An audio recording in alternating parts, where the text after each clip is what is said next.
ओम नमः सिद्धेभ्य।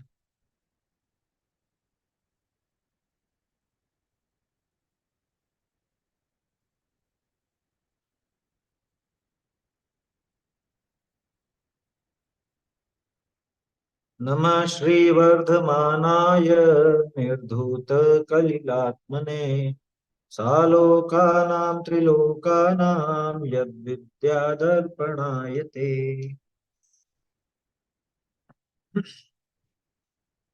रत्नकरण श्रावकाचार्य ग्रंथ में सत्यानुव्रत और उसके अतिचारों पर अपनी चर्चा चल रही है। कल अपन ने इसके 5 अतिचार के संबंध में देखा था। 5 अतिचार कौन कौन से हैं और उनका क्या स्वरूप है, ये बात यहाँ पर आई थी। अर्थ अपन देख चुके थे और इसका थोड़ा और विशेष भावार्थ यहाँ पे सदाशिव जी ने वो खुलासा किया है। उस संबंध में अपने को चर्चा करनी है। पहले अपन अपने पिछले श्लोक बोल लेते हैं ताकि थोड़ा सा विषय क्लियर रहेगा और फिर उसके बाद आगे की चर्चा करेंगे।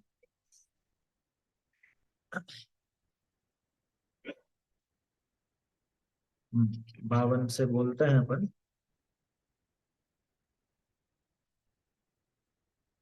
प्राणातिपात वितथ व्याहारस्तेय काम मूर्छाभ्य स्थूलेभ्य पापेभ्यो व्युपरमणमणोव्रतं भवति संकल्पात् कृतकारित मननाद्योगत्रयस्य चरसत्वान् न हिनस्ति यत्तदाहुः स्थूलवधाद् विरपणं विरमणं निपुणा छेदन बंधन पीडन मतिभारारोपणं व्यतिचारा आहार वारणापि च स्थूलवधाद्युपरते पञ्च स्थूलमलीकं न वदति न परान् वादयति सत्यमपि विपदे यत्तद्वदन्ति सन्तः स्थूलमृषावादवैरमणम् परिवादरहोऽभ्याख्या पैशून्यं कूटलेखकरणं च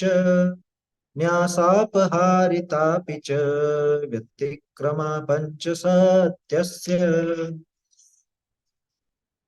देखिए, तो इसमें कल अपनी ये बात हुई कि परिवाद, रहोभ्याख्यान, पैशून्य, कूटलेखकरण, न्यासापहारी, है ना, न्यासापहारित, ये इसके 5 अतिचार अपन देखते हैं।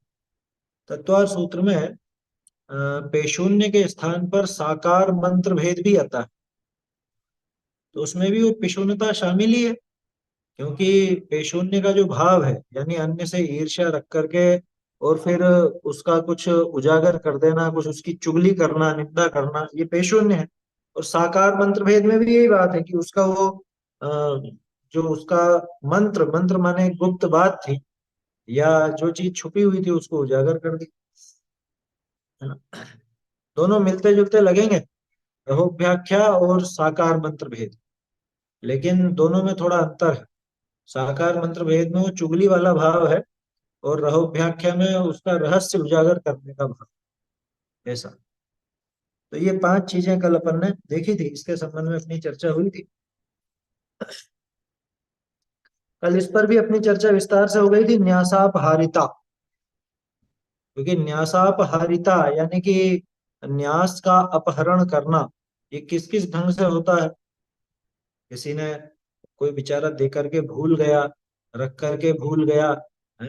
अब लेना भूल गया तो ये देता नहीं है, या समझ लो उसको कम याद आती है तो ये कम ही पकड़ा देता है, ऐसा।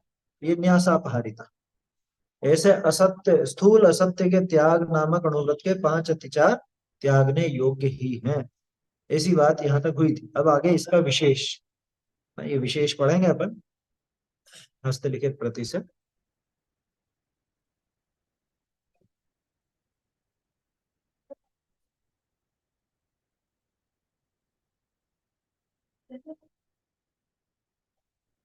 हम्म नीचे से दूसरी पंक्ति देखिए, क्या कहा यहाँ। यहाँ ऐसा विशेष जानना जो अनादि अनंत काल तो यो जीव निगोद में ही वास किया, फिर कदाचित निगोद में से निकस करके फिर पंच स्थावरणी में असंख्यात काल परिभ्रमण करी बहुरी निगोद में अनंत काल बारंबार अनंतानंत परिवर्तन एकेंद्रीय में अनंतानंत काल किए, तहां तो वचन पाया नहीं, जिह्वा इंद्रिय ही नहीं भई, बहुरी द्विंद्रिय त्रिंद्रिय चतुरिंद्रिय असैनी सैनी पंचेंद्रिय में उपजा, तहां जिह्वा पाई तो अक्षरात्मक कहने सुनने रूप वचन नहीं पाया। कदाचित अनंतानंत काल में मनुष्य जन्म में वचन बोलने की शक्ति पाई, तो नीच कुलनी में अयोग्य वचन, हिंसा के वचन, असत्य वचन, पर के और आपके संताप करने वाला वचन बोली महापाप बंद करी, दुर्गति का पात्र भया, अपने वचन करी अपना घातक भया। कदाचित कोई पूर्व पुण्य के उदय करी मनुष्य जन्म पाया है, तो या में वचन बोलने में बड़ा यत्न करो, भोजन पान करना, काम सेवन करना, नेत्र निते देखना, कान निते श्रवण करना तो शूकर कुकर गधा कागला के भी होए है, क्योंकि आंख नाक कान जीभ का अ, अ, जीभ काम काम इंद्रिय, हाँ ये तो समस्त ढोरनी के भी होए है। इस मनुष्य जन्म में तो एक वचन ही सार है, करामाती है। जो इस वचन को बिगाड़या सो अपना समस्त जन्म बिगाड़या। चलिए पहले यहां तक देख लेते हैं, इतनी चर्चा करते हैं फिर आगे का पढ़े। क्या कहा देखो भैया, ये ऐसा विशेष जानना अनादि काल से बहुत काल, ये छपने में थोड़ी प्रिंटिंग मिस्टेक है, ये अनंत काल लिखा है ना, वो अश्वत इस तरह का कुछ बना हुआ है आपकी पुस्तकों में, देख लीजिएगा, अनंत कर लीजिएगा उसको। बहुत काल कितना का, अनंत काल तो इस जीव ने निगोद में ही बिताया, निगोदवास में ही बीता उसका काल। क्या अनंत काल तो निगोद में ही रहा, क्या निकला ही नहीं वहां से, इतना लंबा समय वहां बिताया। फिर कदाचित निगोद से निकलकर, मान लो निकला भी, बहुत से लोग क्या सोचते हैं निगोद से निकल के वो सीधा मनुष्य, या समझ लीजिए दो इंद्रिय तीन इंद्रिय आदि हो जाता है, ऐसा नहीं होता। निगोद से निकला भी सही, तो वहां पर वो एकेंद्रीय में ही अनेक अनेक तरह के भाव धारण करता है। 5 प्रकार का स्थावर है ना, 5 प्रकार के स्थावर में जाता है। निगोद से निकलेगा, मान लो वो पहले साधारण वनस्पति था, प्रत्येक वनस्पति हो गया, अरे वनस्पति का वनस्पति में ही रहा, प्रत्येक वनस्पति हो गया, उतने में भी वो निगोद से निकलना हो गया उसका, और प्रत्येक वनस्पति होकर के वापस से निगोद में चला गया, ऐसी भी दशा होगी। नित्य निगोद से निकला, प्रत्येक वनस्पति हुआ, वापस से निगोद में जा पहुंचा, इतर निगोद। बोलो कितनी बार ये दशा हुई। या वनस्पति का एक नहीं भी बना, पृथ्वी का एक बन गया, जल का एक बन गया, अग्नि का एक बन गया, वायु का एक बन गया। तो अधिकांश समय तो ऐसा ही बीता। फिर कदाचित निगोद से निकलकर 5 स्थावरों में असंख्यात काल तक परिभ्रमण करके पुनः निगोद में चला गया। आगे ना बात, निगोद क्या है, बहुत से लोग निगोद में कंफ्यूज हो जाते हैं कि निगोद तो अलग चीज है कुछ। निगोद तिर्यंच में ही आता है, और तिर्यंच में भी एकेंद्रीय है, एकेंद्रीय में भी वनस्पति है, वनस्पति में भी साधारण वनस्पति, उस साधारण वनस्पति का नाम निगोद है। ठीक है, प्रत्येक वनस्पति नहीं, साधारण वनस्पति। बहुत से लोग सोचते हैं एकेंद्रीय माने सब निगोद, एकेंद्रीय माने निगोद नहीं है ना, एकेंद्रीय का अर्थ निगोद नहीं है, साधारण वनस्पति में निगोद, तो ऐसा समझना चाहिए। निगोद से निकला, एकेंद्रीय बन गया, एकेंद्रीय माने अच्छा, और एक और चीज, बहुत से लोग क्या सोचते हैं कि निगोद एकेंद्रीय वगैरह थोड़े ना, क्योंकि निगोद से निकल के एकेंद्रीय में आया, लिखा पढ़ा है हमने तो। अरे भैया निगोद भी एकेंद्रीय ही है, लेकिन वहां पे दुर्दशा ज्यादा है ना, वहां पे क्या कहें, एक ही शरीर में अनंत अनंत जीव रहते हैं, ऐसी वहां पे दुर्दशा होती है। तो निगोद भी एकेंद्रीय में है, लेकिन निगोद एकेंद्रीय में साधारण वनस्पति का नाम, ठीक है ना। पृथ्वी का एक, जल का एक, अग्नि का एक, वायु का एक, ये तो निगोद होते ही नहीं। वनस्पति में भी प्रत्येक वनस्पति निगोद नहीं होती, साधारण वनस्पति निगोद होती, ऐसा समझ। तो वहां से निकल के अगर मान लो 5 स्थावर भी बन रहा है तो कितने समय तक बनेंगे? असंख्य काल तक, असंख्यात काल बहुत है।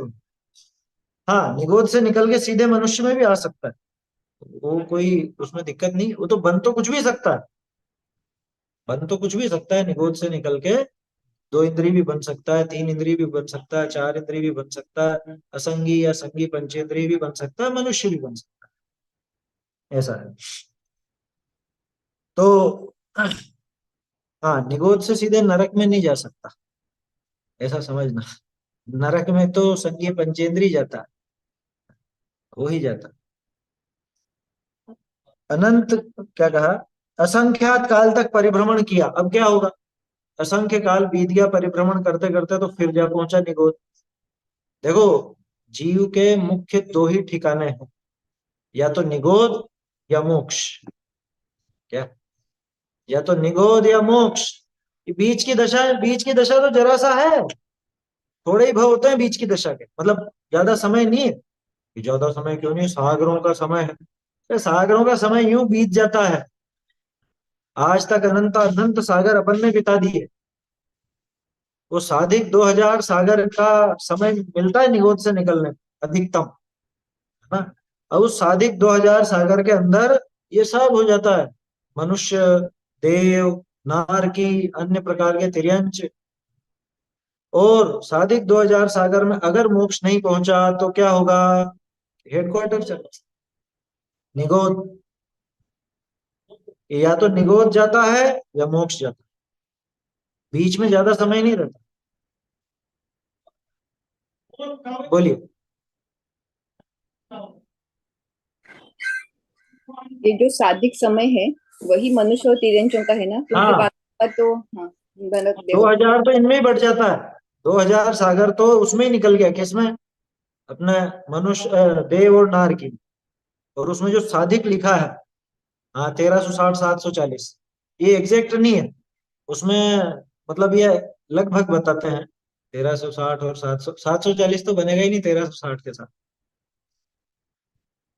वो तो 2100 हो जाएंगे, है ना? वो है, उसमें गिनती है, दी हुई है, कोई बड़ी बात नहीं है। लेकिन कुल मिला के बात यह है कि भाई, नरक में और स्वर्ग में ही 2000 सागर निकल जाते हैं। निकल जाते हैं किसके? जिसके निकले उसके, कोई रहे ही सही, इतना ये जरूरी नहीं है। जैसा भी अपन ने देखा ना, निगोद से निकला, प्रत्येक वनस्पति बना, वापस निगोद। निगोद से निकला, पृथ्वी का एक बना, वापस निगोद। तो उसको तो मौका ही नहीं मिला बेचारे को, हाँ, नहीं मिला तो नहीं मिला। ये तो अधिकतम की बात है, अधिकतम साधिक 2000 सागर। अरे, इससे सीखने लायक बात यह है, हमको मौका मिल गया। और सोचो, अगर वो 2000 सागर की लिमिट अभी पूरी होती हो तो फिर क्या होगा? हाँ? इसलिए काम कर लेना भैया, ये मौका मिला है तो काम कर लेना अपना। हाँ? मोक्ष मार्ग की यात्रा प्रारंभ कर लो, क्योंकि इसके बाद फिर पता नहीं क्या होगा। फिर काल अनंत रे, दुख का घन छाएगा, अनगिनती कल्पों में, अनगिनती जल्पों में, जिया कब तक उलझेगा संसार विकल्पों में। हाँ, भव भव पछताए, यदि अवसर चूका तो भव भव पछताएगा, फिर काल अनंत अरे दुख का घन छाएगा, कोई ठिकाना नहीं है। नहीं, नित्य निगोद तो एक ही बार हो गया। निगोद से, नित्य निगोद माने आज तक जहां से नहीं निकला उसको नित्य निगोद कहते हैं। एक बार निकल गया ना, अब उसके बाद जब भी वो निगोद जाएगा, अब नित्य नहीं रहा, वो इतर निगोद कहलाता। नित्य निगोद तो जब तक है तब तक ही है। देखो, एक आलू, उस आलू में वो नित्य निगोद या जीव, बहुत से सोचते हैं नित्य निगोद अलग अलग जगह होगा, कोई जगह नहीं है, जीव की दशा का नाम है। जो जीव आज तक निगोद से नहीं निकला, उसका वो निगोद दशा, वो नित्य निगोद कहलाता और जो निकल गया और फिर जा रहा है वो इतर निगोद कहलाता है। इस आलू में से मान लो एक आलू है, उसी में कोई जीव नित्य निगोदिया है, कोई जीव उसी में इतर निगोदिया है। वही जीव उसमें से निकल करके किसी और जगह पैदा हो और वापस मर के उसी आलू में पैदा हो जाए तो वो इतर निगोद कहलाए उसके लिए। ऐसा समझ, है ना? बोलिए।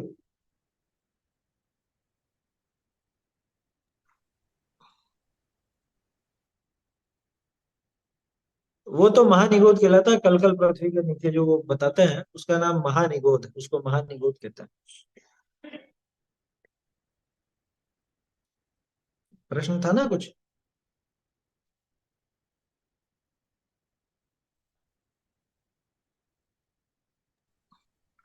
सर सुनने में तो एक बार प्रवचनकार से सुना था कि निगोद से सीधा मनुष्य भाव तो धारण नहीं कर सकता है पंचेंद्रिय, एक भाव बीच में धारण करना पड़ेगा।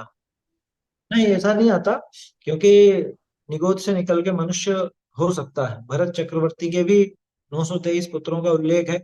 दोनों कथन आते हैं उसके अंदर कि उन्होंने बीच में एक भाव धारण किया फिर मनुष्य बने, और एक कथन ये भी आता है कि सीधे ही वो भरत चक्रवर्ती के पुत्र बने और उसी भाव से मोक्ष गए। नित्य निगोद माहि ते कड़ कर, नर पर जाए पाए सुख दानी, सम्यक लही अंतर मुहूर्त में। है क्या है फिर? तत्क्षण जाए वरी शिवरानी, इस तरह का कुछ है आखिर। आया समझ में? दौलत राम जी का ये शायद। तो नित्य निगोद से निकलकर वो मनुष्य पर्याय उन्होंने प्राप्त की सीधी। कोई बाधा तो नहीं, उसमें क्या बाधा? कोई सैद्धांतिक कथन इस तरह का सीधा लिखा मिले, वो सुनी हुई बात है, मैंने भी सुनी थी जो आपने कही ना, मैंने भी पहले सुनी थी, लेकिन वो दोनों बातें मिलती हैं तो कोई दिक्कत नहीं। बोलिए।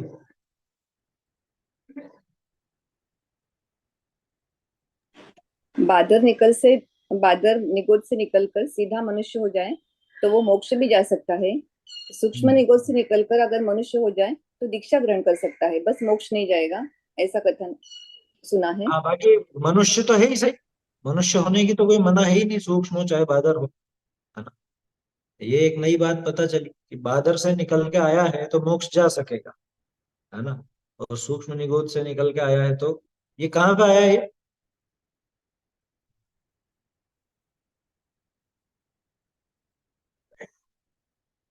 अच्छा। ये पंडित विकास जी छाबड़ा इंदौर, उनसे सुना है, उन्होंने अच्छा बताया। अच्छा। हाँ, तो होगा कुछ सिद्धांत में इस तरह का कथन होगा, है ना? खैर कुल मिला के बात यही है ना, कि वो निगोद से भी निकल के सीधा मनुष्य भाव पा लेता है। विचारणीय बात यह है कि हम यहाँ बैठे बैठे अगले भाव में वापस मनुष्य होने की गारंटी नहीं, और निगोदिया जीव वहीं से, बोलो क्या कर रहा है? हम्म? क्या पुरुषार्थ? कोई पुरुषार्थ नहीं, सिर्फ कषायों की मंदता ही है और कुछ भी नहीं है वहां पे। बुद्धिपूर्वक तो क्या करेगा बताओ? हाँ? सिर्फ एक कषायों की मंदता है, कषायों की मंदता के बल पर वो इतना आगे बढ़ जाता है। वो विशुद्धता के बल पर, मतलब वो लिखा टोडर मल जी ने, नहीं टोडर मल जी ने, बनारसी राज व्यवहार राशि में आ जाता। इस मतलब चारित्र की विशुद्धता कही वहां पे, कषायों की मंदता को चारित्र की विशुद्धता कही, उपादान निमित्त की चिट्ठी में शायद, या फिर परमार्थ वचने का, दोनों चिट्ठियों में से किसी एक में। तो वो व्यवहार राशि में किसके दम पर आया, ऐसा प्रश्न किया, किसके दम पर आया? ज्ञान तो बिल्कुल हीन हो रहा है, ज्ञान में तो कोई दम ही नहीं है वहां पे, है? अक्षर के अनंत में भाग ज्ञान है कि ये चारित्र में जो विशुद्धता आई, विशुद्धता माने मंद कषाय जितना लेना बस, और कुछ नहीं, कि वो जो मंद कषाय है उस मंद कषाय के दम पर वो चढ़ करके व्यवहार राशि में, व्यवहार राशि माने जिसको जीव गिना जाए, व्यवहार राशि समझे?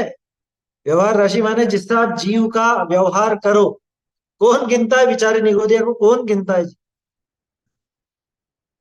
ऐसा है। तो देखिए, अनादिकाल से बहुत काल, अनंत काल तो इस जीव का निगोदवास में ही बीता, फिर कदाचित निगोद से निकलकर 5 स्थावरों में असंख्यात काल तक परिभ्रमण करके पुनः निगोद में चला गया, वापस निगोद में चला गया। वहां अनंत काल में बारंबार अनंतानंत परिवर्तन एकेंद्रीय में ही किए।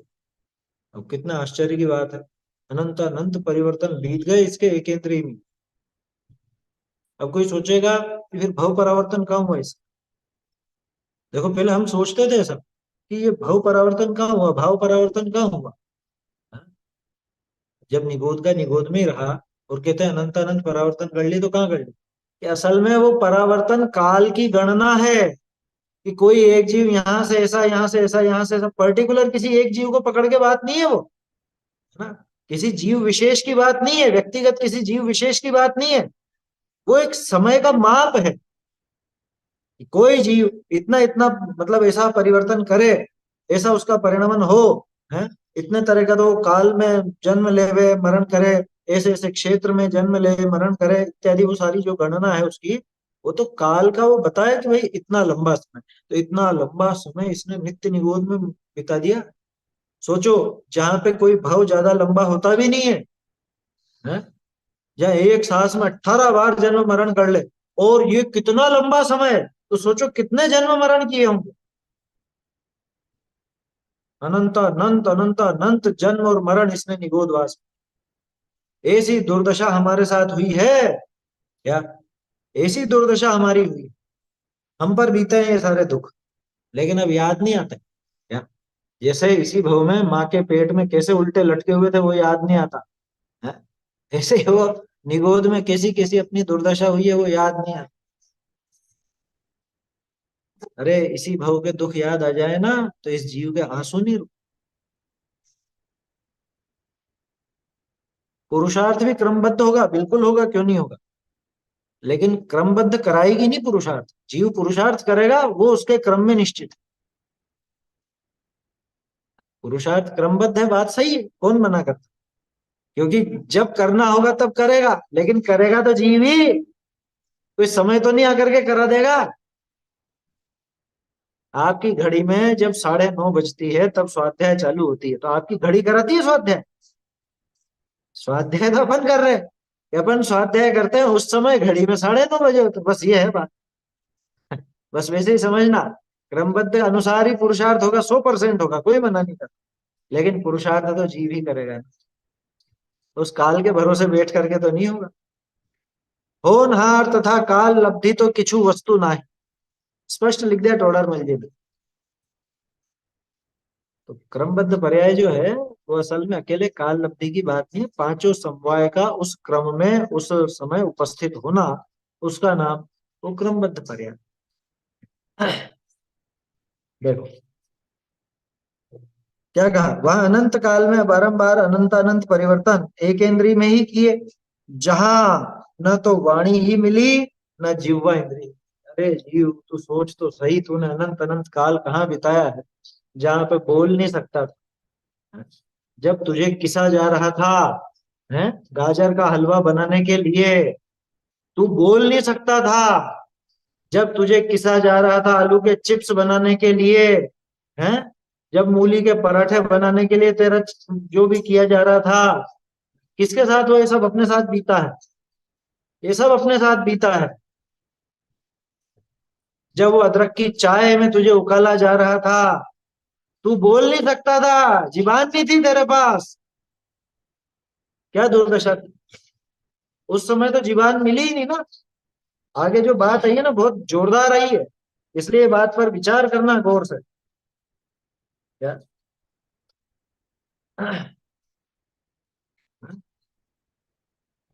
और किसने किसने किया ये सारा काम, कि जिनके लिए तू इतना मोहित होता है ऐसे तेरे ही रिश्तेदारों ने, या माँ बाप मर के गए निगोद में और बच्चे उनको ही किस करके खा लिए। बोलो, नहीं सिखाया ना, बच्चों को संस्कार दिए ही नहीं, वो खाएंगे। ये मर के वही उसी आलू में पैदा होगा जिसका चिप्स इसका बच्चा खाएगा। ये मर के उसी अदरक में पैदा होगा जिसके चाय इसका बच्चा पी जाएगा बाजार में जाकर। बोलो, ये दुर्दशा नहीं हुई क्या। हमने अनजाने में जितने भक्ष का सेवन किया, हमारे पूर्व भव के क्या रिश्तेदार नहीं होंगे उसमें, तो ऐसी दशा हमारी हो जाएगी। ये परिवार के मोह में जो नाचता है, और केशव परिवार के मोह में कि जहां पे धर्म की रत्ती भर भी परवाह नहीं है, हैं? ऐसे रिश्तेदार जिनको धर्म की बल्कि उल्टा चलेंगे, उल्टा धर्म मार्ग से बिल्कुल विपरीत चले, और उनके मुंह में ऐसा ऐसा फंसता है कि उनके उनको अभक्ष भी खिलाने से बाज नहीं आता। कि बच्चा जिद्दी कर रहा है तो खिला देंगे बाजार के अपन, हैं? सब चीजें खिला देंगे उसको, आलू प्याज लहसुन सब खिला देंगे, हैं? आजकल तो ज्यादा ही हो गया ना चोचले, बाजार के वो पिज्जा और बर्गर और पता नहीं क्या क्या है, महाभक्ष चीजें। तो इतना समझते बूझते भी इसको जरा भी वो ग्लानि नहीं आती कि मैं ये इसके साथ क्या कर रहा हूं या क्या कर रही हूं। विचार करना, बोलो।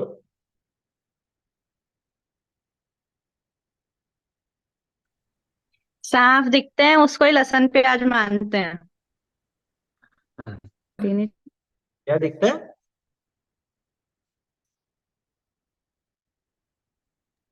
जो सामने साफ दिखते हैं उसको ही मानते हैं, साक्षात दिखते हैं उसको ही। अच्छा, हाँ हाँ, हाँ ये भी है, लेकिन इसमें मिला हुआ है तो उसको नहीं मानेगा। बाजार का सॉस आया, अब सॉस के अंदर है वो दिख थोड़ा आ रहा है, उसमें लहसुन है कि प्याज है कि क्या है, पढ़ने का काम ही नहीं है पीछे। ये पढ़ा लिखा अनपढ़ है, पढ़ा लिखा अनपढ़। सामने वो कंपनी वाला खुद लिख करके दे रहा है इसमें ये है, लेकिन पढ़े कौन?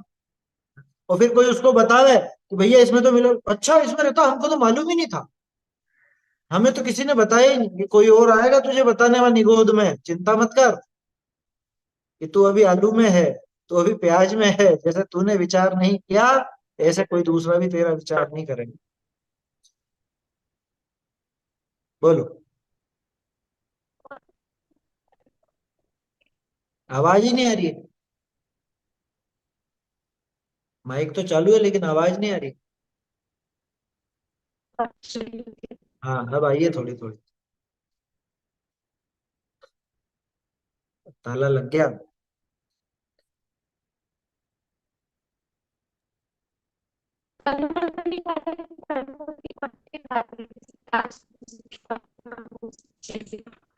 आवाज कट रही है आपकी, समझ में नहीं आ रही कुछ भी। नेटवर्क की समस्या होगी या तो।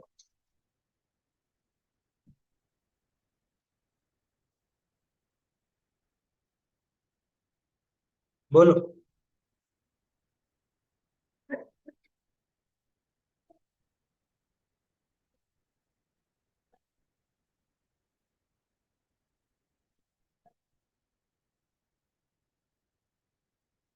कंदमूल नहीं खाते, लेकिन कौन से कंदमूल नहीं खाते? साक्षात नहीं खा रहे हैं, उसी का कोई दूसरा रूप निकाल के खा रहे हैं तो क्या है? कंदमूल के पत्ते, पत्ते तो देखो अब ऐसा है, पत्ते वाली सब्जी तो कोई खाने लायक ही नहीं। पत्ते की बात की ना इसलिए बता रहा हूँ, बाकी ऊपर जो वनस्पति है और नीचे जो वनस्पति है, उनमें अंतर है, ये समझना। दोनों में अंतर है, जैसे आम, आम का पेड़ और आम की गुठली, मतलब जो नीचे उग चुकी है उस गुठली की बात कर रहा हूँ। नीचे जो उगी हुई है वो निगोद जैसा काम है उसका, आलू में, और नीचे आम की गुठली में, नीचे मतलब जमीन के नीचे जो उग चुकी है उसकी बात कर रहा हूँ, है ना? उसमें तो समान है, वो तो जड़ है ना उसकी एक तरह से, उसमें से उगा है वो। और ऊपर जो वृक्ष है और वृक्ष में जो फल लगे हैं वो अलग। लेकिन आप बात कर रहे हो उनके पत्ते, जैसे मूली के पत्ते, यही कहना चाह रहे हो ना? है? तो पत्ते तो वैसे ही अभक्ष है, पत्ते सप्रतिष्ठित प्रत्येक हैं। सप्रतिष्ठित प्रत्येक बिल्कुल साधारण जैसे ही समझना। क्या? सप्रतिष्ठित प्रत्येक माने जैसे साधारण वनस्पति उसी तरह से समझना। कह रहे अभी सर्दी में तो मेथी पालक ये सब आता है, सब खाने में आता है, डॉक्टर ने बोला आयरन मिलता है? और पता नहीं कौन कौन से विटामिन और जाने क्या क्या पोषण मिलता है। बोलो, होते हैं ना बहुत से लोग इस तरह कि ये सारा नाम कर्म का उदय होगा तो इन चीजों को खाए बिना भी कोई कमी नहीं आने वाली। देखते हैं ना बहुत से लोगों को खाने को ही कुछ नहीं मिल रहा, फिर भी देखो आयरन जबरदस्त है इसके शरीर में, है? और वो प्रोटीन भी बहुत है और ये भी बहुत है और वो भी बहुत है, तरह तरह की चीजें। ये तो कुछ भी नहीं खा रहा, और यहाँ पे वो मल्टीविटामिन की गोलियां खाते खाते भी है कि यहाँ ये कम, और यहाँ ये कम, और यहाँ ये कम। बोलो।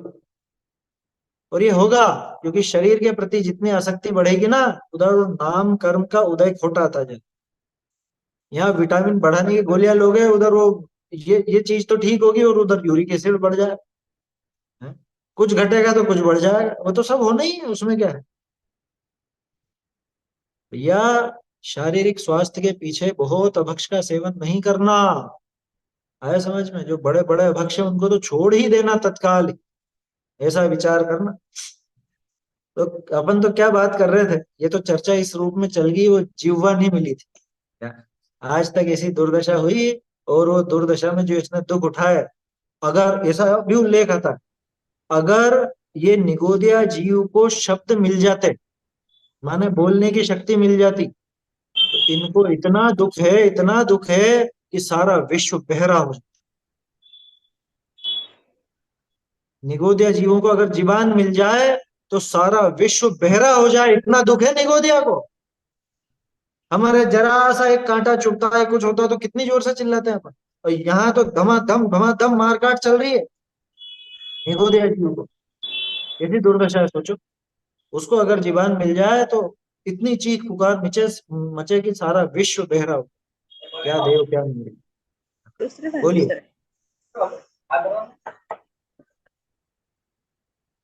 सर जो रोम वाले जो भिंडी है या अ, उसमें भी वो निगोदिया जीव रहती है क्या? वो सप्रतिष्ठित हो गई क्या?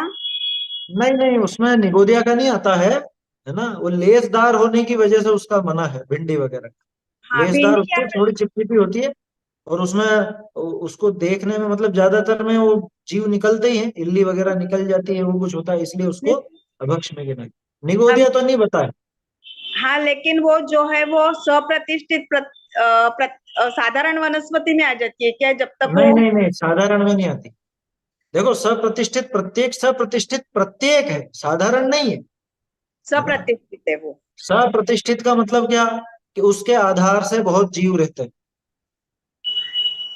वो अच्छा। आलू की तरह नहीं है, लेकिन उसके आधार से अपने आप में बहुत जीव रहते हैं, ऐसा समझ, है ना।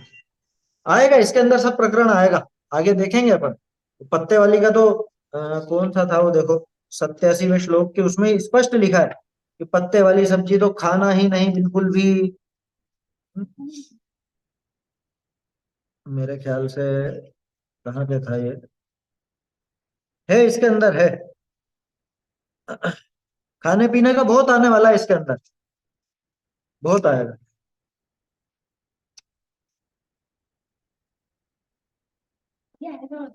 हम्म। मतलब उसमें तो ऐसा लिखा है कि पत्ते वाली तो नाम से ही छोड़ देना, ऐसा लिखा है। 86 में है या 87 के में है, दोनों में से साधारण प्रत्येक वगैरह सबका खुलासा है। 87वें श्लोक के बाद है, 86 87 के बाद।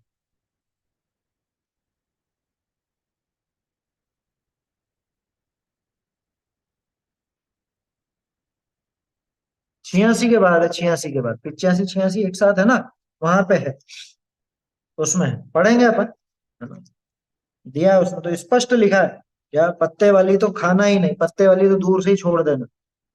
देखो अभी दिखता है तो मैं हाथों हाथ बता देता हूँ आपको। कौन सा पेज था ये, 140 के बाद ही है ये।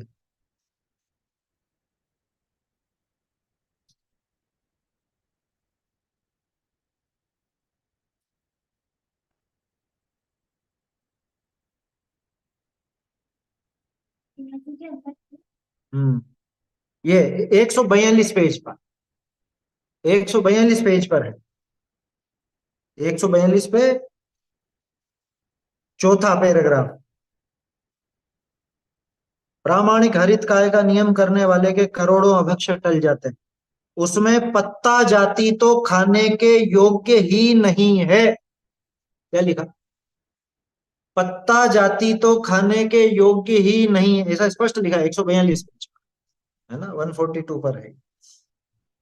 86 का ही वो है खुलासा ये। पत्ता जाति तो खाने के योग्य नहीं है, इतना स्पष्ट लिखा है।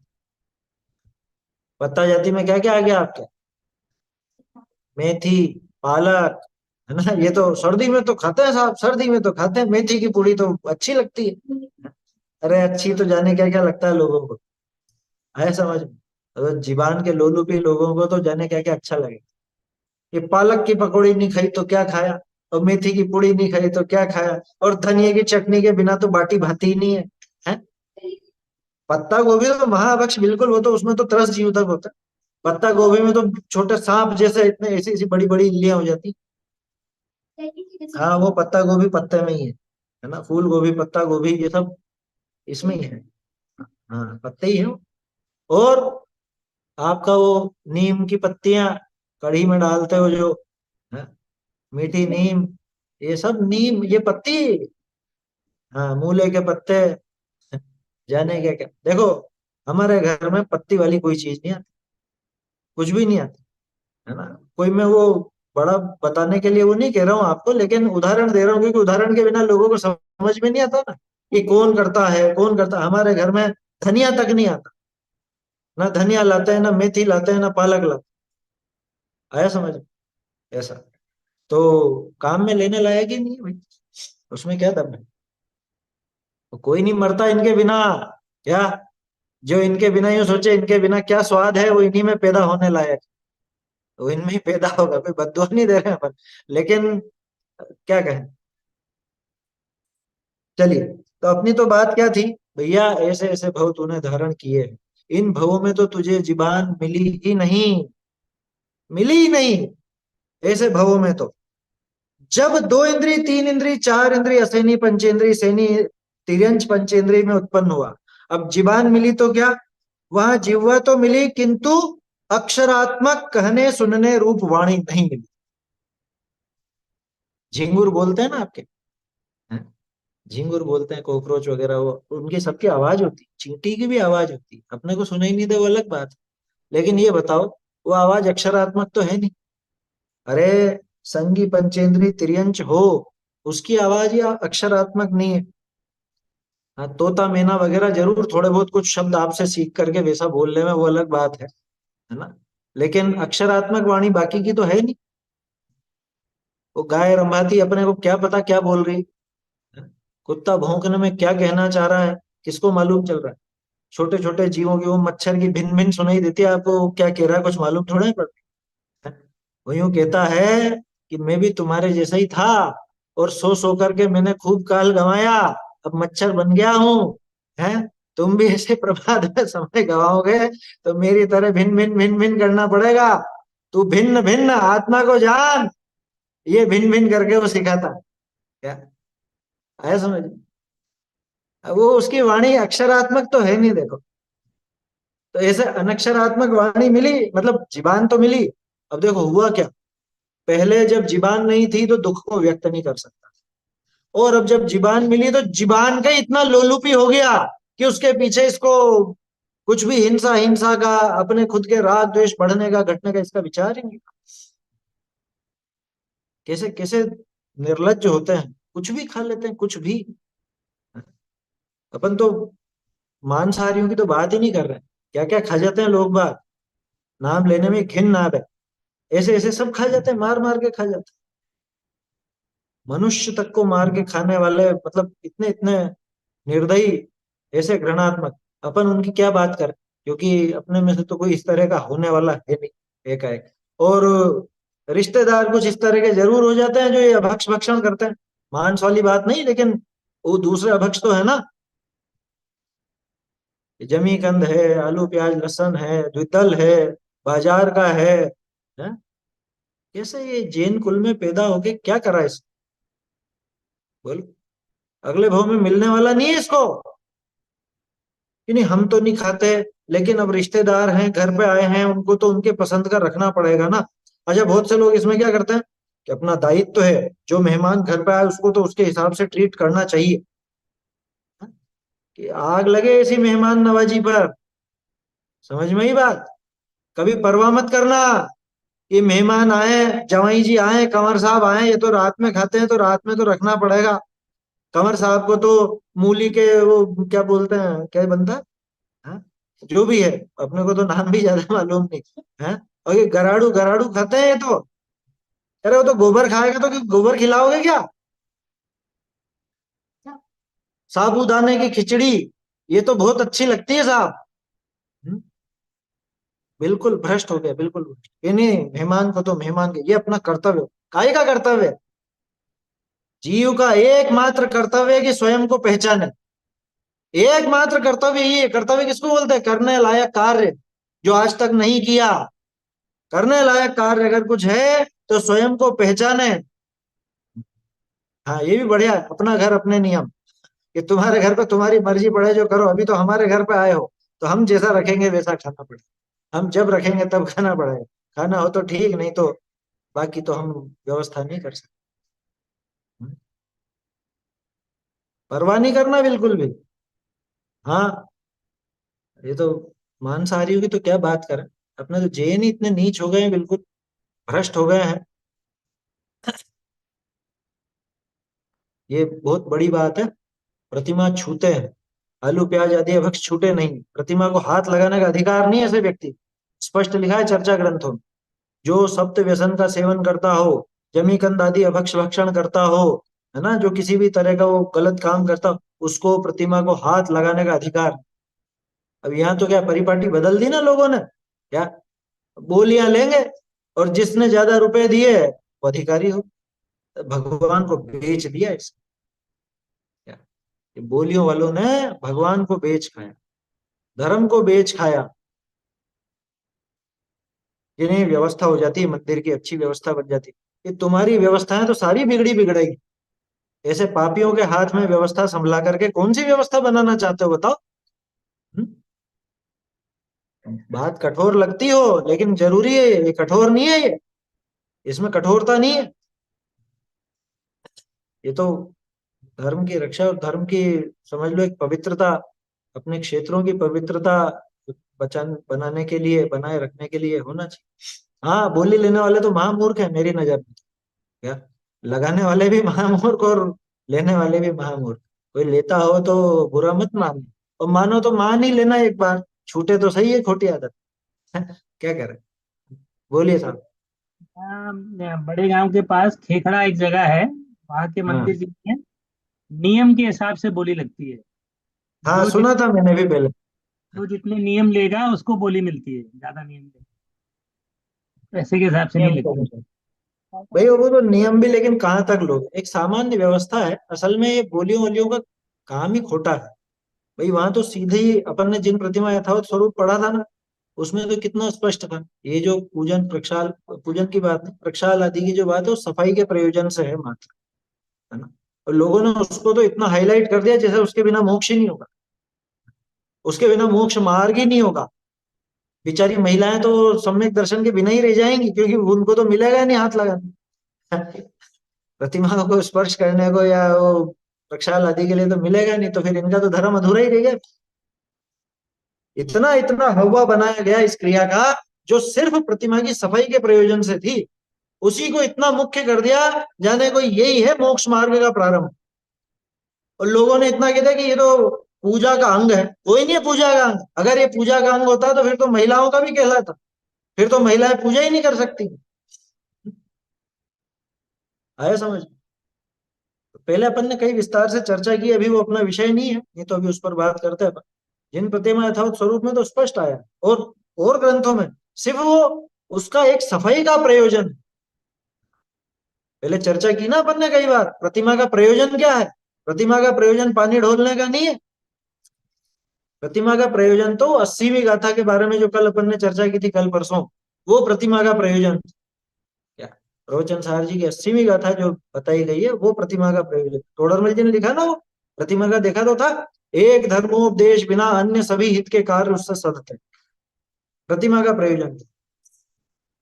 देखो क्या कहा है, तो आज तक तो जीवान मिली नहीं, और जब 2 3 4 इंद्रिय सेनी पंचेंद्री सेनी तिर्यंच पंचेंद्री में उत्पन्न हुआ, वहां जीवा तो मिली लेकिन अक्षरात्मक कहने सुनने रूप वाणी नहीं मिली।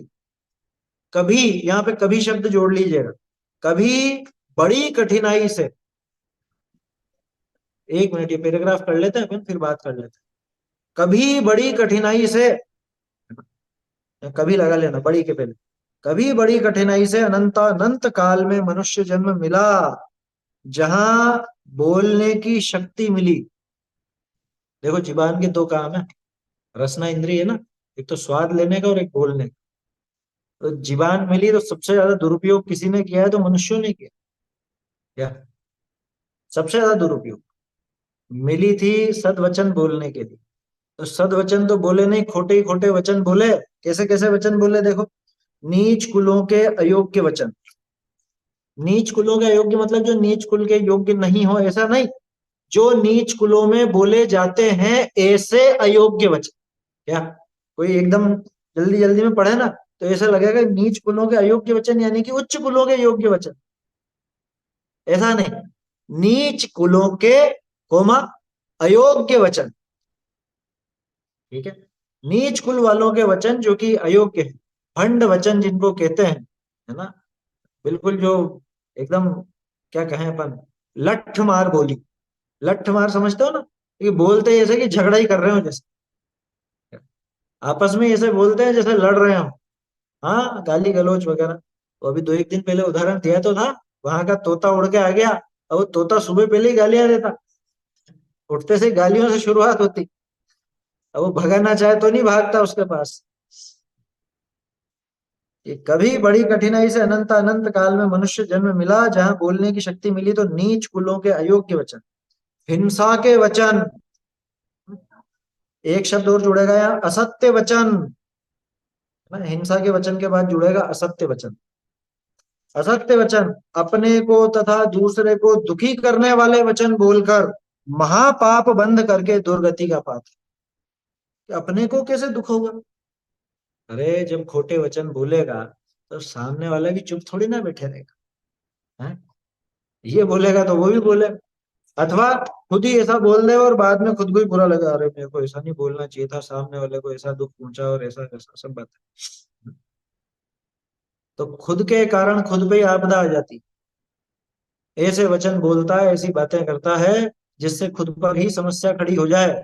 ऐसे नीच कुल के अयोग्य वचन, हिंसा के वचन, असत्य वचन, खुद को दुख देने वाले, दूसरों को दुख देने वाले ऐसे वचन बोलकर क्या किया?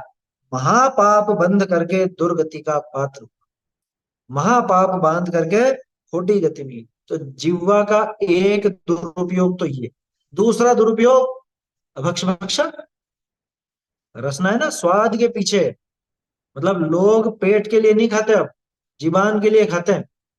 क्योंकि पेट के लिए तो वो खावे जिसको भूख महसूस, और सब इतने भरे पूरे हैं कि भूख महसूस नहीं होती। वो तो रूटीन बना हुआ है, सुबह खाना है शाम को खाना है, भूख लगती कहाँ है? प्राकृतिक चिकित्सा में तो इतना कहा जाता है कि इतनी मेहनत करो सुबह सुबह जो भूख लगा है, और जब तक भूख नहीं लगे तब तक मत खाओ। लेकिन अपने तो फिक्स है, सुबह 8 बजे नाश्ता, 11 बजे भोजन, 5 बजे भोजन, है। कम से कम 3 टाइम तो, दिन दिन की बात कर रहा हूँ, रात वालों की तो क्या गिनती, या दिन में भी 2-3 बजे कुछ ना कुछ फल फ्रूट वगैरह, है, जो भी आ जाए हाथ में। बोलो। तो इसने मतलब जीबान का जो सदुपयोग था वो नहीं किया, जीबान का दुरुपयोग ही किया। एक तो ऐसे खोटे वचन बोलने में, दूसरा अभक्ष भक्षण कर, ऐसा करके दुर्गति का पात्र हुआ। अपने वचनों द्वारा ही अपना घातक आप हो गया, खुद का घात करने वाला खुद ही हो गया, दुर्वचन बोल बोल कर। कठिनाई से किसी पूर्व पुण्य के उदय से मनुष्य जन्म पाया है, किसी पूर्व पुण्य के उदय से ये स्वर मिला है, ये मतलब जिह्वा इंद्रिय का प्रयोग करने की योग्यता मिली है। तो इसमें वचन बोलने में बहुत सावधानी रखो। आप देखते हो बहुत से मनुष्य होते हैं लेकिन जन्म से ही वो बोल नहीं सकते, गूंगे हो जाते, गूंगे रहते हैं, बहरे रहते हैं। तो ऐसा क्या पाप किया होगा कि पहले भी मिली थी इसको, जिह्वा पहले भी मिली थी लेकिन पहले सदुपयोग नहीं किया, खोटे वचन ही बोले, तो आगे वो बोलने की सामर्थ्य नहीं मिलेगी। ये तो लौकिक में भी चलता है। क्या? जिस वस्तु का जो व्यक्ति दुरुपयोग करता है उससे वो वस्तु छीन ली जाती, उसको आगे वो वस्तु नहीं मिलती। होता है ना, जैसा आप अपने बच्चे को, अब आपने कुछ चीज दी, वो संभाल के नहीं रखता, तोड़ फोड़ करता, तो क्या आइंदा इसको नहीं देना है? आइंदा नहीं मिलती फिर उसको वो चीज। बस वैसी बात है, ये दुरुपयोग हम अगर करेंगे तो आगे मिलने वाली। भैया सोच विचार करके बोलो, वचन बोलने में बहुत सावधानी रखो। हम तो बिना सोचे, बिना जाने, बिना प्रमाण के कैसी कैसी बातें करते, वो तो यूं कर रहा होगा, वो तो ऐसा हो रहा होगा, है आए समझ में?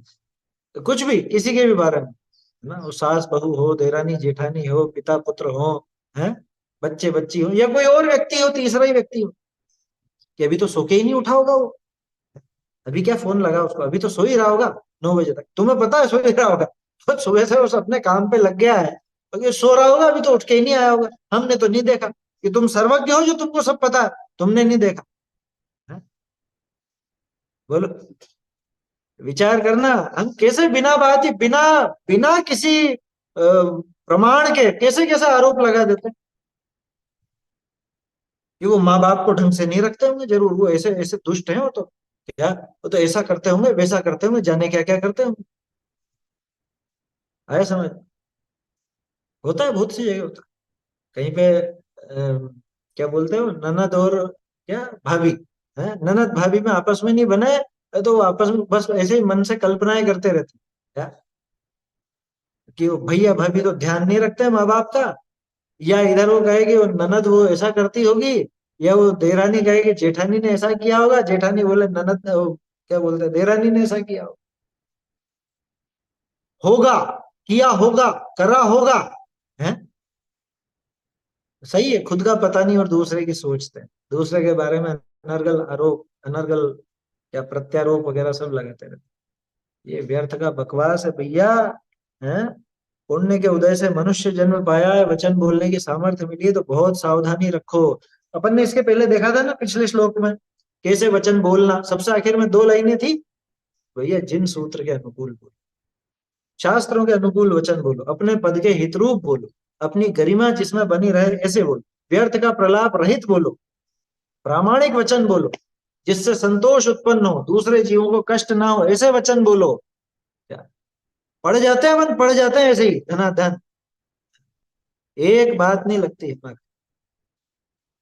विचार करना, जिनके लगती है वो तो धन्यवाद के पात्र है, लेकिन मुझे पता बहुत से लोगों की प्रवृत्ति ऐसी रहती है, 30 30 40 40 साल से स्वाध्यायी होते रहे हैं, स्वाध्यायी बने रहे हैं, लेकिन कुछ अभी वो वृत्ति सुधरती नहीं, जरा सी भी नहीं सुधरती, क्या करें? चलिए 2 रेज हैंड थे, वो देख लेते हैं अपन, बोलिए। सर प्रकरण से रिलेटेड तो नहीं है, लेकिन अभी प्रकरण में बात आई थी कि जैसे अपने स्त्री अभिषेक के विरुद्ध अपने पास क्या तर्क है, अपन क्या कहते हैं, लोग क्या कह सकते हैं लोगों को? सीधी सी बात है कि जब मुनिराज 7 हाथ दूर रहते हैं, तो अरहंत प्रतिमा को कैसे हाथ लगा, शील का दोष तो है ही, है ना, उसके अलावा और भी बहुत दोष है, वो विस्तार से अपन चर्चा करेंगे, इसके संबंध में पुस्तकें लिखी हुई है ना, अरे इतनी तक लिखी है, जिनेन्द्र प्रतिमा का अभिषेक जिनागम सम्मत नहीं, ये एक पुस्तक है, स्त्री प्रक्षाल निषेध नाम से पुस्तक है, छोटे छोटे ट्रैक्ट है, जो पहले के विद्वानों ने बहुत मेहनत करके शोध खोज करके लिखी हुई है, सब प्रमाण मौजूद है, ऐसी बात नहीं प्रमाण नहीं, लेकिन समस्या क्या है, उन प्रमाणों को स्वीकार नहीं करेगा, जिसको तीव्र कषाय है ना, वो स्वीकार नहीं करेगा, जो समझना चाहेगा वो स्वीकार करेगा, जिसको समझने की बुद्धि होगी उसको आप प्रेम से जरा सी बात भी समझाओगे तो समझ जाएगा, और एक जिसको शास्त्र जी लड़ना में है, पढ़ने में आया था कि स्त्री में ये ऐसे लक्षण, इस तरीके के लक्षण पाए जाते हैं, तो वो अपने मतलब जो 16 जो अभिषेक करते हैं भगवान के, अपने मतलब पतिदेव के साथ अगर समकक्ष बैठकर भी पूजन करें तो वो भी गलत है।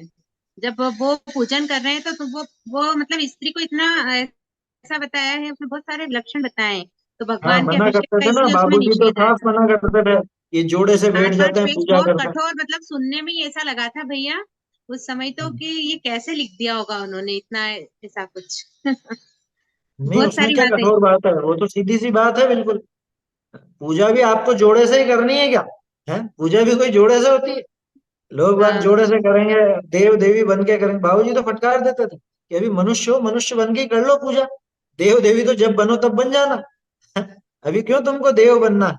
आएंगे गले में बड़ा कंठा वो पहन के और माथे पे वो लगा के और देव इंद्र बन करके ऐसे पकड़ करके आएंगे यूं, है, आया समझ साधारण में? में भी लोग करते हैं, ऐसे भी लोगों ने ऐसा ट्रेंड बना लिया आजकल, हम जोड़े से पूजा करते हैं एक ही थाली मालूम है? में वहां पर बैठ करके। बोले तुम सोले, मतलब तुम खुद देव बने हो और तुम ये, मतलब वो एक स्त्री का बहुत बहुत वैसा वर्णन आया उसमें, पढ़ने में आया था। मैं शास्त्र की वो करके भेजूंगी कि ये वाला शास्त्र जी है, इसमें आए। नहीं है, वो अच्छा, सब मेरा है प्रश्न पुस्तकें ये था। अपने पास। उसमें कोई ऐसी बड़ी बात नहीं, सब प्रमाण मौजूद है ना। बाकी उसमें दम ही नहीं है बिल्कुल भी। हाँ, नहीं नहीं, देव देवियों का दोनों का रहता है। वो अष्टानिका में तो सभी जाते हैं, वो तो पूरे समूह से जाते हैं। लेकिन ऐसा ऐसा नहीं कि वो कोई बैठ करके साथ साथ कर रहे हैं, ऐसा कुछ भी नहीं। वो इंद्र व्यवस्थापक होता है वहां। अरे सीधा सा है, समूह शरण देखो ना। समूह शरण में स्त्रियों का पुरुषों का कोठा अलग होता है कि नहीं होता है? और अलग हो। मंदिर जो है, जिनालय है, ये समूह शरण का ही तो प्रतिरूप है ना।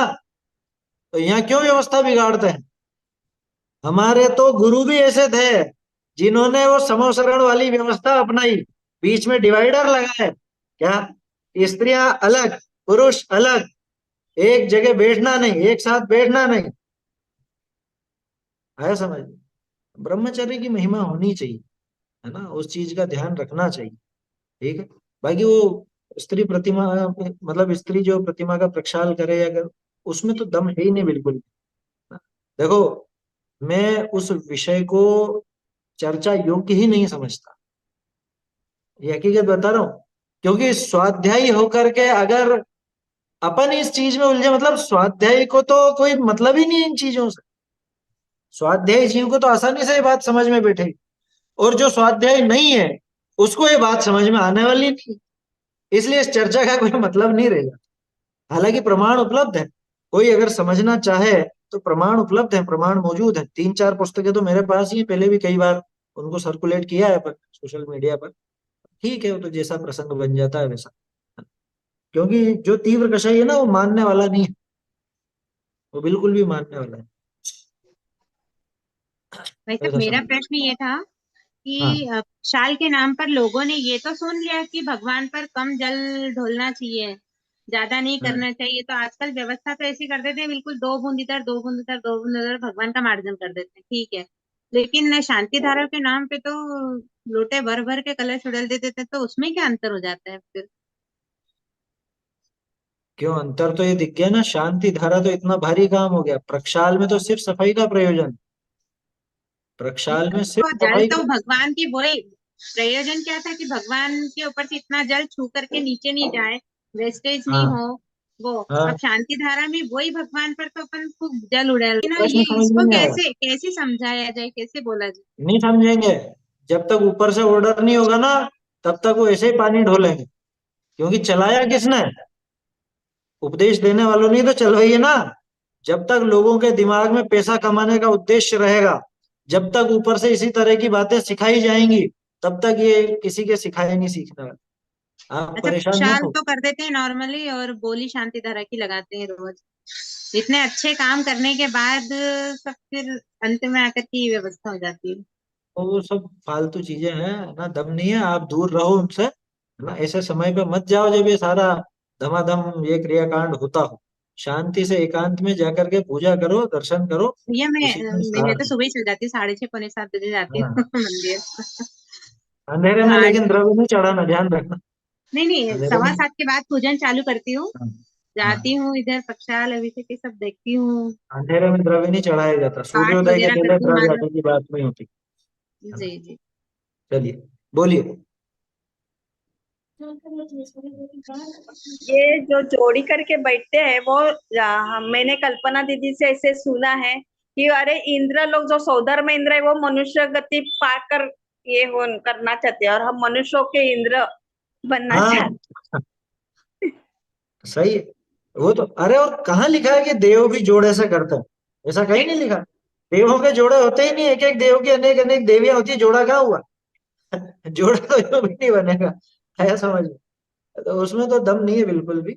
बाबूजी खूब फटकारते थे कि पहले मनुष्य बन के तो पूजा करना सीख लो, है। तुम देव बनना चाहते हो, अभी मनुष्य बन के तो तुमको पूजा करना आया नहीं है, ऐसा खूब कहते थे। देखिए, है ना, समय तो हो गया अपना। तो ये कठिनाई से किसी पूर्व पुण्य के उदय से मनुष्य जन्म पाया है, तो इसमें वचन बोलने में भैया बहुत सावधानी रखो, है ना। आगे की चीजें और आएंगी कि मनुष्य में और तिर्यंच में क्या अंतर है, वो बात भी आएगी, तो फिर कल देखेंगे। कुछ और है क्या बात? नहीं नहीं, यही बात थी। इंदौर प्रकाश जी भाई साहब से कहा लोगों ने कि ये विधान है, आप इतने कराते हो, आप जोड़े से बैठो जोड़ से। बोले नहीं नहीं, मैं तो इंद्र बनू ही नहीं। बोले मैं पंचम गुण स्थान वर्ती श्रावक, मेरे को मेरा गुण स्थान कहाँ गिरा रहे हो, मेरे को चौथे गुण स्थान में इंद्र की स्थापना मुझ में कर रहे हो। सही है। चलिए छंद बोल लेते हैं।